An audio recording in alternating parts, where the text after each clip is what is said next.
So it is Foot Health Month, and because it's a Monday, we're going to discuss mobility.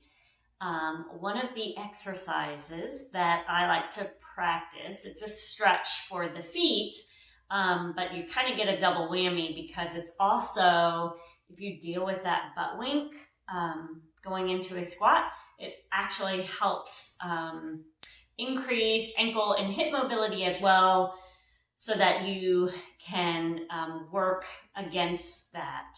So what we are going to do is go to hands and knees.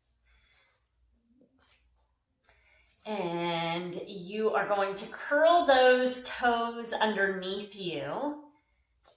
Let's see if I can find a spot. Okay, so we're curling our toes underneath us, and we're just going to work on sitting back, kind of dropping back a little bit. Now, what you need to make sure that you're doing, I'm going to show you real quick from the side, is you're going to pull that core nice and tight. And as you're dropping back, I don't want to see that pelvis tilt under. So you might have a shortened range of motion where you can't go all the way back without that pelvis tilting under. And what you're going to need to do is just hold the position. Just work through the position. Work on creating some movement through that foot, that big toe, pressing back through the heels and trying to drop that your hips back towards the ankles while you work on creating movement there. And then once you are able to, you're going to try to push all the way back. Here, I'm going to move back into this position. Work all the way back over top of your heels. Again, trying to keep that pelvis in alignment so it's not tilting, tucking under. And in this position, you might fall, especially depending if the toe strength in your foot or the flexibility within like the plantar fascia. That's not the right way to say it. Not the flexibility of the plantar fascia, but the lengthening of it.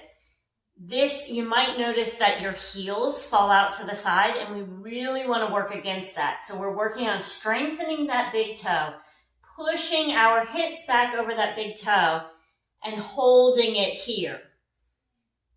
Heels are in alignment. And then if you are able to get there, then you're going to start walking your hands up. Now, I encourage you to not rush to this being your finish, because if you're not, if your ankles are falling out to the side, you're not working what I want you to be working. So practice within your current movement pattern until you are able to sit all the way back without that pelvis tucking under and pressing through that big toe. And once you can do that, then you can start to sit up. And wherever you feel like, okay, this is about as far as I can go, hold that for 30 seconds to a minute. And then, move into this. And it might take you, depending on how often you do this, it might take a while. But the ending position would be all the way here. And this hurts. It's a stretch of that big toe. And you're just holding, and see how long you can hold it. 30 seconds to a minute is what I usually encourage people to do. And that is it. Hope you enjoyed it. If you like it, make sure to give me a thumbs up, like it. Feel free to share it with your friends. And let me know what else you would like to see so that I can give you information that you feel is necessary. Hope you all have a great Monday.